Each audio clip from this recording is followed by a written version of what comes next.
Hello, my name is Austin Habish, the founder of Think Catholic, and you're listening to the Summa podcast, where we study St. Thomas Aquinas' Summa Theologiae in a way simple and insightful for anyone to understand. The Summa podcast is brought to you by Think Catholic. Taking 2 questions of the Summa a day, we'll seek to summarize St. Thomas's responses, discovering the brilliance of Aquinas and his Catholic faith is day 200.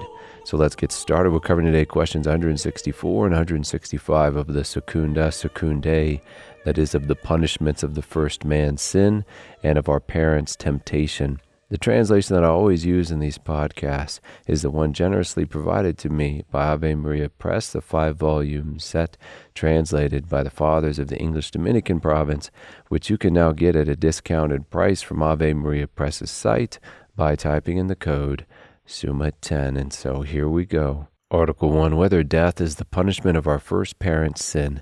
And as we said back in the first volume of the Summa, man was created in grace, and so although man is a material thing which can then be taken apart and therefore destroyed, is naturally susceptible to corruption and death. In the beginning, man was incorruptible on account of the grace of God augmenting his soul, which thereby had a supernatural grasp over the body, kind of like, although not as perfect, as our Lord's very own resurrected body, who not only could no longer not die, but also could walk through walls, again due to the overflow of power coming by grace within his soul. So in the garden, provided man's intellect and will remain subordinate to God, then by God's gift, man's passions would remain completely subordinate to his mind, his body to his soul, along with the rest of material creation subordinate to him.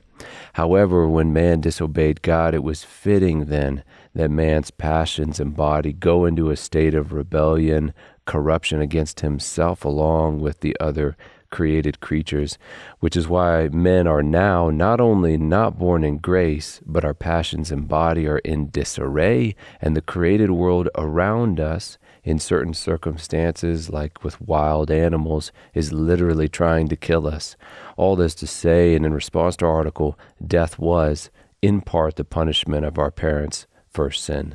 Article 2, whether the particular punishments of our first parents are suitably appointed in Scripture. Aquinas will draw on the Genesis account here, going through what was done and what was said by God to show that each punishment given was reasonable and suitable. First on the list was being cast out of the garden, which was fitting because having lost their exalted state, they no longer belonged in this exalted place.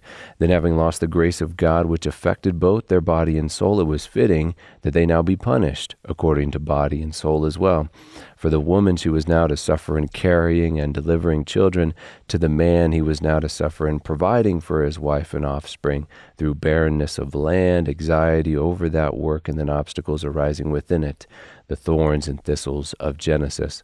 Next, in relationship to one another, there would be strife, as Genesis says, "Yet your desire shall be for your husband, and he shall rule over you," which Aquinas doesn't really go into detail here, yet as John Paul II understood from his Wednesday audiences, which we consider his teachings on the theology of the body, this verse indicates a shift from a relationship of gift to a relationship of take, or at least the temptation now to use the other as an object for one's own personal purposes instead of the perspective of mutual self-gift, which was there before. Lastly, on the part of the soul, both man and woman will now, because of the soul's loss of grace, eventually die. They will experience passions at odds with reason. And then lastly, as a warning to future generations, they were given a final reproach from God, which was, "Behold, the man has become like one of us, knowing good and evil." Which, in my opinion, is kind of like if your son asked to touch the hot stove because they think it will make them happy, and so you allow it. And after the child has burned their hand, you could then say to the other children standing by, "Behold, my son has touched the stove and is now happy." It's not a joke as much as a parable or a lesson for the other children watching, which Augustine defends within this article in the following words. These words of God are not so much a mockery of our first parents as a deterrent to others, for whose benefit these things are written, lest they be proud likewise, because Adam not only failed to become that which he coveted to be, but he did not keep that to which he was made. Moving then to question 165 of our first parents' temptation, Article 1, whether it was fitting for man to be tempted by the devil. First of all, God does not himself tempt or seek to deceive creatures. He is goodness itself. And so before the fall of man, the only creature which could tempt man would be the fallen angels. Moreover, such temptation was not a punishment to man, which man did not deserve at this time, since in the state of supernatural grace he could have sweetly and simply resisted such temptation if he wished. Also, since God works down his hierarchy for his glory and man is assisted by the angels, there is a fittingness in that when certain angels fell, they should also be given an opportunity to influence him. Then lastly, since God is all good and his providence flows from that goodness, it seems that the good aim of this permitted temptation was the glorification of man by allowing man, by God's grace, to act in the praiseworthy manner of not consenting to such a temptation.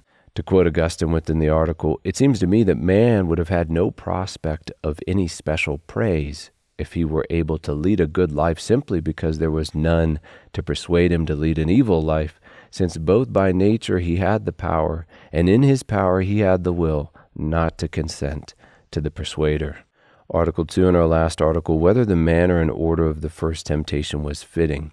The principle Aquinas invokes at the outset here is that which is first in any genus should be proportionate to all that follow in that genus. Kind of like saying every Christian should be in some way similar to Christ, the founder of Christianity, the firstborn among many brethren, as Scripture says. Therefore, what St. Thomas is saying here is that what we find in the very first temptation should bear a resemblance to all temptation in general.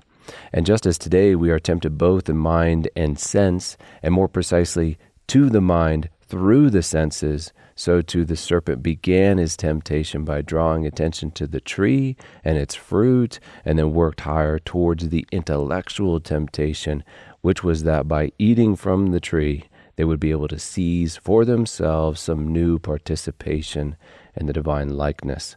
In the words of Aquinas, bringing us to the end of this episode, now in every kind of sin we find the same order as in the first temptation. For according to Augustine, it begins with the concupiscence of sin in the sensuality, signified by the serpent, extends to the lower reason by pleasure, signified by the woman, and reaches to the higher reason by consent in the sin, signified by the man. Therefore, the order of the first temptation was fitting. And with that, we have finished covering questions 164 and 165 of the Secunda Secundae, that is, of the punishments of the first man's sin and of our first parents' temptation. My name is Austin Habish with Think Catholic, and I cannot wait to see you tomorrow.